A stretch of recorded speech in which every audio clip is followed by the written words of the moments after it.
This is the Lowcountry. This has been home for the Gullah Geechee for centuries.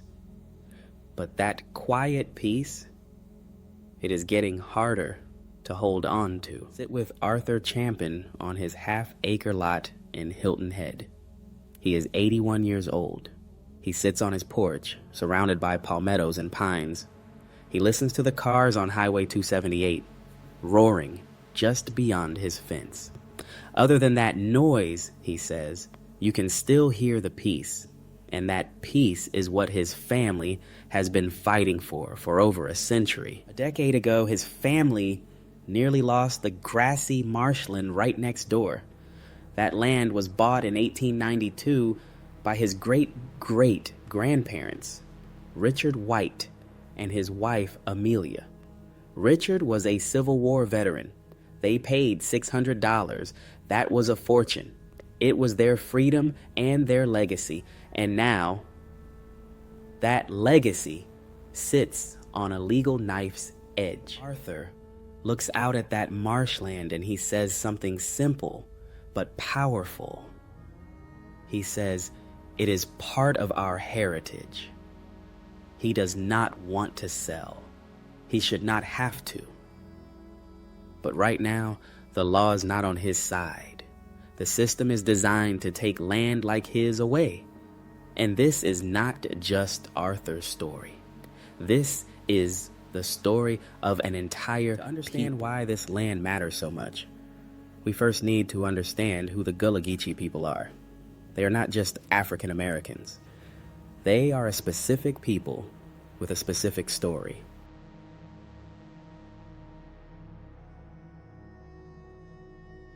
The Gullah Geechee are the direct descendants of West and Central Africans who were enslaved and brought to the United States in the 1700s.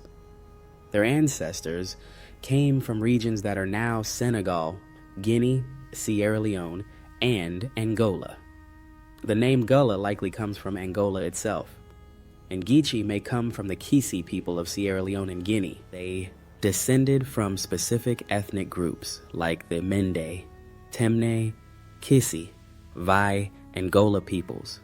These groups were known for their skill in rice cultivation. That skill was brutally exploited on the plantations of the Lowcountry, but along with that skill, they brought their languages, their songs, and their traditions, and remarkably, some of those traditions survived. Here is proof of that survival. In 1931, a Gullah woman named Amelia Dawley was recorded singing a song in Harris Neck, Georgia. She did not know what the words meant. She had just learned it from her mother. Decades later, a student from Sierra Leone heard the recording and recognized the language. It was a funeral song, passed down from mother to daughter for generations. The song survived the Middle Passage. It survived slavery. It survived everything. Today, there are roughly 200,000 to 250,000 Gullah Geechee people living in the coastal corridor that stretches from North Carolina to Florida. They are a federally recognized group. In 2006, Congress passed the Gullah Geechee Cultural Heritage Act, designating this entire region as a national heritage area. The federal government acknowledged that their culture is unique and worth protecting, but acknowledgement on paper does not protect land. And land is what the Gullah Geechee have been losing for over a century. The Civil War ended. Something remarkable happened. Freed slaves and their descendants began buying land. In the 45 years that followed emancipation, they accumulated roughly 15 million acres of land across the South. By 1920, there were almost 1 million black-owned farms in America. This was not charity. This was determination. This was pure hard work. The Gullah Geechee were at the heart of this story. In 1869, just 4 years after the war ended, they owned half of Beaufort County, South Carolina. Half of an entire county. They had transformed themselves from property into property owners. They built churches, schools, and communities. They raised families on land that their ancestors had been forced to work as slaves. Now it was theirs. On Hilton Head Island, the story was even more extraordinary. Gullah families once owned over 3,500 acres of land on the island. At the height of their ownership, they controlled 14% of the entire island. They had built something from nothing. They had taken the broken promises of emancipation and turned them into something tangible. Land, legacy, home. One place stands as a symbol of this promise: Mitchelville. It was the first self-governed town of formerly enslaved people in the United States. It was founded in 1862, before the Emancipation Proclamation, before Juneteenth. More than 3,000 formerly enslaved people settled there. They created an elected government, built 4 churches, and established the first mandatory school system in South Carolina. Was proof that the Gullah Geechee could govern themselves. They went from being enslaved on plantations to owning property and running their own town. They had schools, they had churches, they had stores, they had freedom. For over 30 years, Mitchelville thrived. Then, in 1893, the Great Sea Islands hurricane came through and destroyed almost everything. But the spirit of that place never died. What the Gullah Geechee built after emancipation was nothing short of a miracle. They took the ashes of slavery and built a future. They owned land. They governed themselves. They raised families. They preserved their African culture against all odds. This was the promise. This was what they had earned. But promises, as we will see, are not always kept. And what was built with blood can be stolen with paper.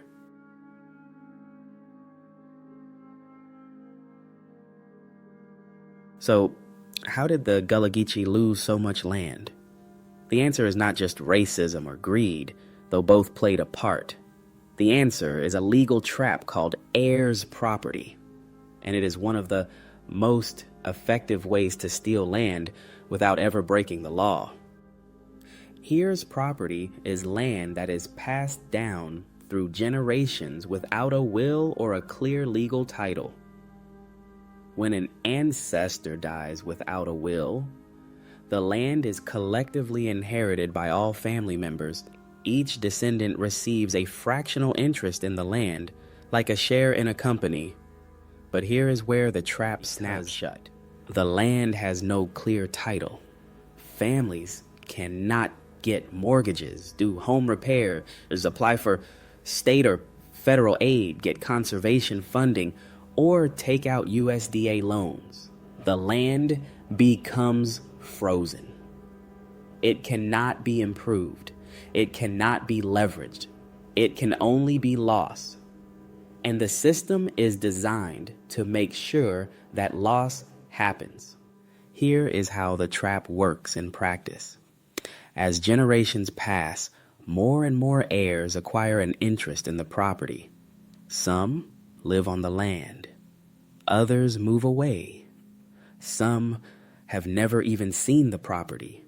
And any single heir, no matter how small their share, has the legal right to request a partition sale. That means one person can force the auction of the entire property. Now imagine you are a real estate developer. You see a beautiful piece of coastal property worth millions. You do some research and find out it is heirs property. You track down one distant heir who lives hundreds of miles away and has no connection to the land. You offer them a few $1,000s for their share. They take the money. You now own a fraction of the property. Then you go to court and request a partition sale. The judge agrees. The entire property goes up for auction. The developer buys it at a fraction of its true value. The family who has lived there for generations is forcibly displaced. The land is gone. The legacy is gone, the heritage is gone, all of it stolen with a piece of paper. Numbers are staggering. Over 80% of early black landowners from the post-Civil War period did not have wills or clear titles. In North Carolina alone, approximately 81% of African American landowners do not have succession plans. The U.S. Department of Agriculture has called heirs property the leading cause of black involuntary land loss. Nationally, more than 60% of all black-owned land is held as heirs property. In the South, heirs property is estimated to make up more than a third of black-owned land, representing about 3.5 million acres worth more than $28 billion. And in counties with a very high prevalence of heirs property, 75% of residents are black. The result is a slow, steady, and legal erosion of a people's heritage. Families who have held land for over a century find themselves at the mercy of a system that was never designed to protect them. And the worst part, most of them do not even know they are in danger until it is too late.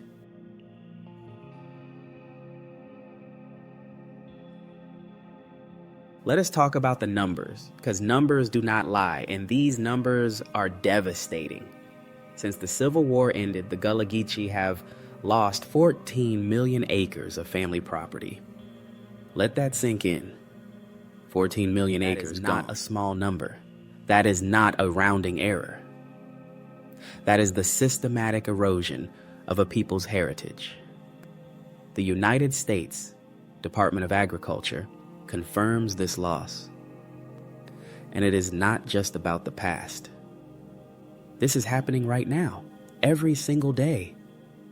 Families across the corridor are watching their ancestral land slip away. Hilton Head Island is the best example of this rapid marginalization. It is one of the most lucrative places in the South. World-class resorts, sandy beaches, and idyllic weather. But behind the beauty, there is a grim story. Gullah families once owned more than 3,500 acres on Hilton Head.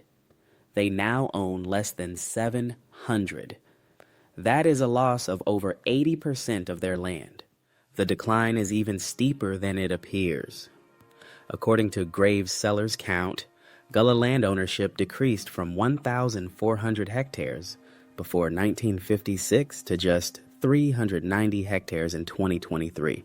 That is a drop of more than 70%. And according to the Lowcountry Gullah Foundation, the total acreage of Gullah Geechee owned land on Hilton Head has decreased by an estimated 70% since 1995 alone. 1980, black landowners in Hilton Head had already lost about 1,000 acres to commercial development.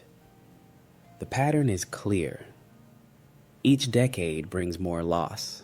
Each decade brings more development. Each decade brings more displacement. The Gullah Geechee, who once constituted a majority of Hilton Head's population, now make up approximately 7% of the island's inhabitants. 7%. From majority to minority in just a few generations. This is not just a Hilton Head problem. By 1975, only around 45,000 black-owned farms remained in America. Black farmers had lost over 90% of their land. And nationally, 91% of black land loss is attributed to heirs property. In 2001, the U.S. Agricultural Census reported that around half of all dispossessed black-owned farmland in the South was taken away through partition sales. That mechanism again. The one that lets a single, distant heir force the auction of an entire family's property. In South Carolina alone, there are more than 41,000 heirs properties totaling more than 167,000 acres. And the Gullah Geechee are especially vulnerable because their coastal land is some of the most valuable real estate in the country. Developers are actively targeting these communities, and they are winning. The scale of the loss is almost impossible to comprehend. 14 million acres. That is land that was bought with blood. Land that was built with sweat. Land that was passed down through generations. And it is gone. Stolen not with guns or armies, but with legal loopholes, rising taxes, and partition sales. Stolen with paper. Numbers can feel cold. They can feel distant. But behind every acre lost is a family. Behind every statistic is a story of pain, of struggle, and of resilience. Let us meet some of those families. Let us hear their voices.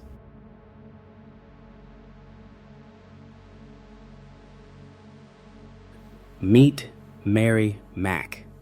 She is 73 years old.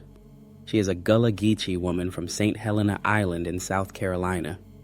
A couple of times a year, Mary would visit the Big House Cemetery to pay respect to her grandparents. The cemetery sits on a beautiful waterfront property, surrounded by massive oak trees. On cleanup days, she would gather leaves, sweep off vaults, and rake up debris. Her way of honoring her ancestors. For Mary, the cemetery is not just a place of the dead. It ties together the past, the present, and the future. It is where her grandparents rest. It is where her community's history is buried. It is where the younger generation learns to honor those who came before. The way we love them in life is the way we love them in death, Mary says. That bond must pass on to the young. But in the spring of 2024, Mary was shocked. Landowners had blocked access to the cemetery with padlocked gates. A woman named Teresa Aigner locked a gate on a road that led to the cemetery. Then, a father and son installed another gate on another road. The community was completely locked out. Mary and 10 other plaintiffs filed a lawsuit in April of 2025. They sued the landowners for blocking their access. They could not clean the cemetery. They could not bury their deceased loved ones. And then came the tragedy that made everything worse. In May of 2024, 5 members of the community died in a 3-car crash. Their families could not bury them alongside their kin. Cemetery 20 miles away. The pain was unbearable. Mary Mack said, without access, we cannot mourn and honor relatives and other loved ones buried at the cemetery. Her brother, Jimmy Pope, added, I would love for the road to be used permanently to visit loved ones, like it has they been. This was not just about a gate. This was about dignity. This was about respect for the dead. This was about survival. In February of 2026, a judge ordered the landowners to open the gates for funerals and maintenance, but there was a catch. The community must provide a written request before entering. They also had to post a $5,000 bond. A partial victory.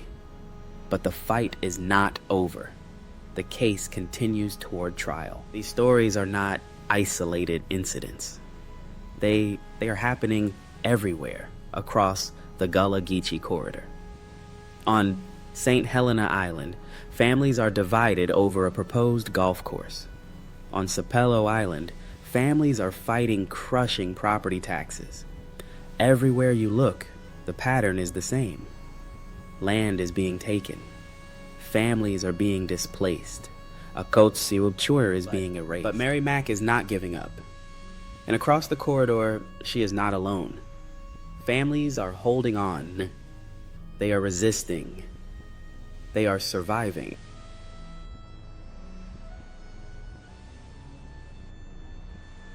And they are not just holding on.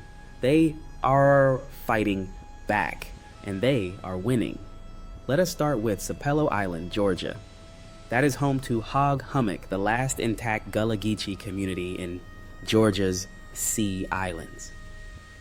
The people there are direct descendants of enslaved West Africans brought to the island in 1802, and they have been fighting for their survival.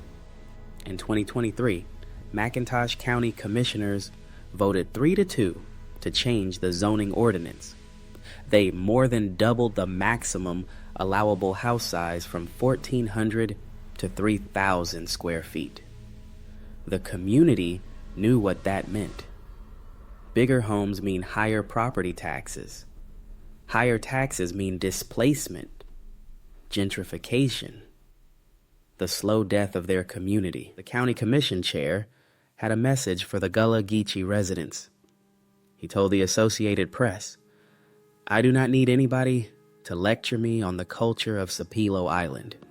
If you do not want these outsiders, if you do not want these new homes being built, do not sell your land." It was a stunning dismissal of their concerns, but the community did not back down, fought back, using a tool that had never been used before in Georgia. In 2023, the Georgia Supreme Court had ruled that citizens have the right to overturn county ordinances through a referendum petition. The Gullah Geechee residents seized on that ruling. They gathered over 2,300 signatures to force a county-wide vote. The county government sued to stop the referendum. They did not want the people to have a say. The case went all the way to the Georgia Supreme Court. And in September of 2025, the court ruled unanimously in favor of the Gullah Geechee community. The residents were right. The vote could go forward.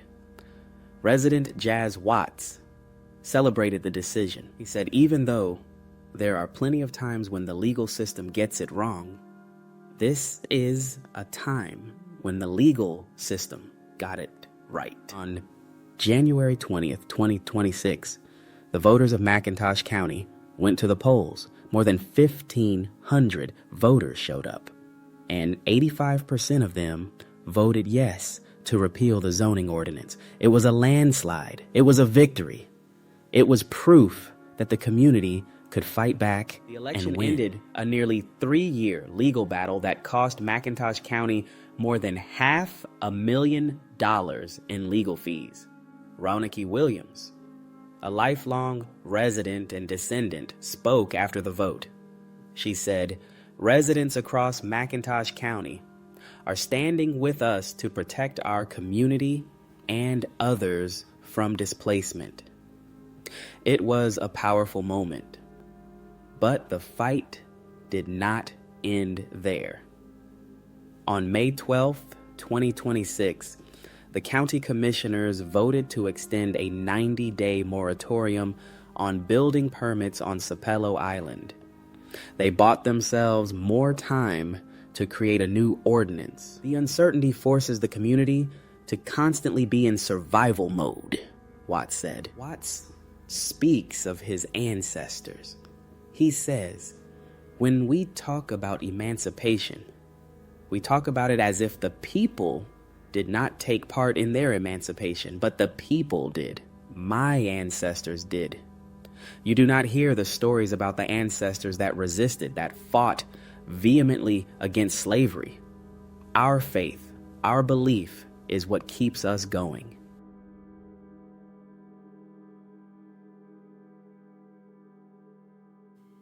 Now let us talk about legislative victories. In May of 2026, South Carolina Governor Henry McMaster signed the Heirs Property Tax Relief Act into law. This is a game changer. The act prevents counties from reassessing property values when heirs clear their titles or resolve ownership disputes. It allows families with heirs property to transfer titles between family members without their real estate taxes increasing. This is huge. Remember, one of the biggest problems with heirs property is that when families try to clear their title, the property gets reassessed at a much higher value. The taxes skyrocket. Families cannot afford them. They lose the land. This law stops that cycle. It gives families a fighting chance to keep what is theirs. The act applies to all property tax years, beginning after 2025. The legislation was a collaboration between the Lowcountry Gullah Foundation, the Center for Heirs Property, and Habitat for Humanity. Luana Graves Sellers, founder of the Lowcountry Gullah Foundation, convened a working group of attorneys and elected officials to craft the bill. She said, "The collaboration of us coming together and using our collective strengths and voices is what made this bill possible." Graves Sellers speaks passionately about what this means. She says it is really heartwarming to know that families who are struggling with the financial burdens that come with heirs property will get some relief. Most people do not understand the toll that heirs property takes on families, from the family structure, but also financially. Unfortunately, that is why a lot of people throw their hands up in the air and walk away from the property. The work does not stop there. Organizations across the region are making a difference every single day. The Pan-African Family Empowerment and Land Preservation Network, or PAFN, has been saving Gullah Geechee homes and land since 2015. They pay delinquent property taxes to prevent tax sales. Since launching, PAFN has saved homes, land, and businesses owned by Gullah Geechee families with an assessed value of more than $20 million. PAFN was founded in 2013 by Teresa White, a Savannah native. She says, "As someone who grew up in segregated Savannah, when owning our own homes and businesses was such a source of pride for our people, it deeply troubles me to see the loss of so much generational wealth via abandoned houses, vacant lots, and occupied property being lost through property tax sales." That is why she started PAFN, to stop the bleeding. The Lowcountry Gullah Foundation is another critical organization. Since launching in 2019, they have helped families with heirs properties pay off their property taxes and hosted workshops on writing wills. They guide families through the complex legal maze of heirs property. Luana Graves Sellers, the founder, puts it simply. She says, "When the land goes, the people go. And when the people go, the culture That is goes." Why it is so vitally important to hold on to what is left. There are other organizations stepping up too. In January of 2026, Lowcountry legal volunteers received a grant to deliver 225 wills and heirs property education services across Beaufort, Jasper, and Hampton counties. Ann Kaywood, the executive director, says, "We want to create solutions for folks so that these heirs property issues will never touch that family land, and it will go on for generations to come. That is the goal." Prevention. A storyteller from Beaufort known as Aunt Pearlie Sue, Anita Singleton Prather, and her family are a perfect example of how these organizations make a difference. Their ancestral land was heirs property. A cousin who lived on it failed to pay the rising real estate taxes, and twice they nearly lost everything.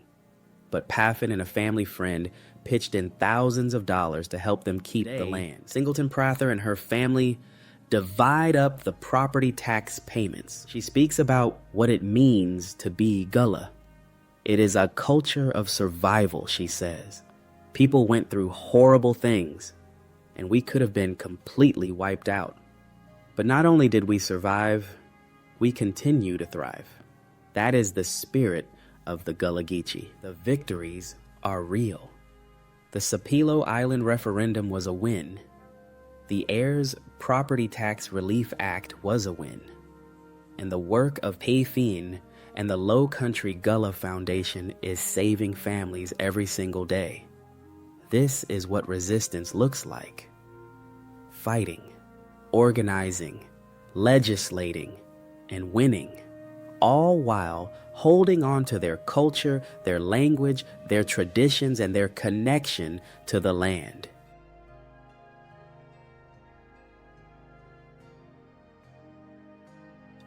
Let us return to where we started. Arthur Champion, 81 years old, sitting on his half-acre lot in Hilton Head. The cars roar on Highway 278. The live oaks sway in the breeze. He looks out at the marshland his great-great-grandparents bought in 1892. He says, "It is part of our heritage. He should not have to fight for it." But he does. Land is not just dirt and trees. It is not just real estate or property value. It is the physical manifestation of ancestry. It is freedom made tangible. It is where the songs of the Mende people still echo. It is where the first self-governed town of formerly enslaved people stood. It is where grandmothers and grandfathers are buried. It is where children learn who they are. When the land is lost, the culture is lost with it. The Gullah language, which has survived for centuries, begins to fade. The traditions, the food, the stories, the spiritual practices, all of it starts to erode. The connection to West Africa that survived the Middle Passage begins to weaken. The people become scattered. The community becomes fractured. The heritage becomes a memory. That is what is at stake. Not just acres and dollars, not just property lines and tax bills, an entire culture, an entire people, a direct, unbroken line from West Africa to the Sea Islands of America. That line is under threat. And once it is broken, it cannot be repaired. Once the land is sold, it is gone forever. You cannot buy back heritage. But there is hope. The Gullah Geechee are still here. They are still fighting. They are still winning. The Sapelo Island referendum and the Heirs Property Tax Relief Act proved it. And organizations like PAFIN and the Lowcountry Gullah Foundation are proving it every single day. Arthur Champion's family kept their land. Anita Singleton Prather kept her land. Mary Mack is fighting for her cemetery. Not small victories. They are proof that the system can be beaten. They are proof that the people can fight back. They are proof that inheritance by blood is stronger than theft by paper. But the fight is not over. There is still so much work to be done. The threats are still real. Developers are still eyeing the land. Taxes are still rising. Heirs property is still a trap. So what can you do? First, learn the history. Understand what happened. Understand how it happened. That is the first step. Second, support the organizations that are on the front lines. The Lowcountry Gullah Foundation, the Center for Heirs Property, PAFIN, Habitat for Humanity. These organizations are saving families and preserving culture. They need your support. Third, if you own heirs property, get a will. Clear your title. Protect your legacy. And finally, amplify these voices. Share these stories. Tell your friends. Tell your family. The only way this injustice continues is if it stays hidden. The only way the Gullah Geechee lose their land is if we look away. So, do not look away. Look at Arthur Champion. Look at Mary Mack.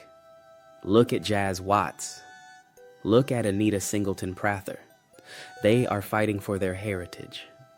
They are fighting for their home. They are fighting for their future. Champion once said, "I was born here and I am going to die here."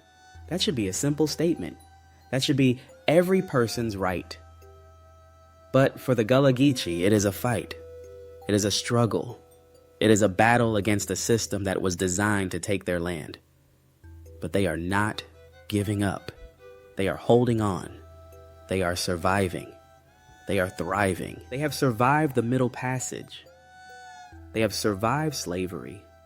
They have survived Jim Crow. They are surviving displacement. They are surviving gentrification. They are surviving a legal system with gaping loopholes. And they are doing it all while holding on to their culture, their language, their traditions, and their connection to the land. Inherited by blood, stolen by paper, but not surrendered. Not yet. Not ever.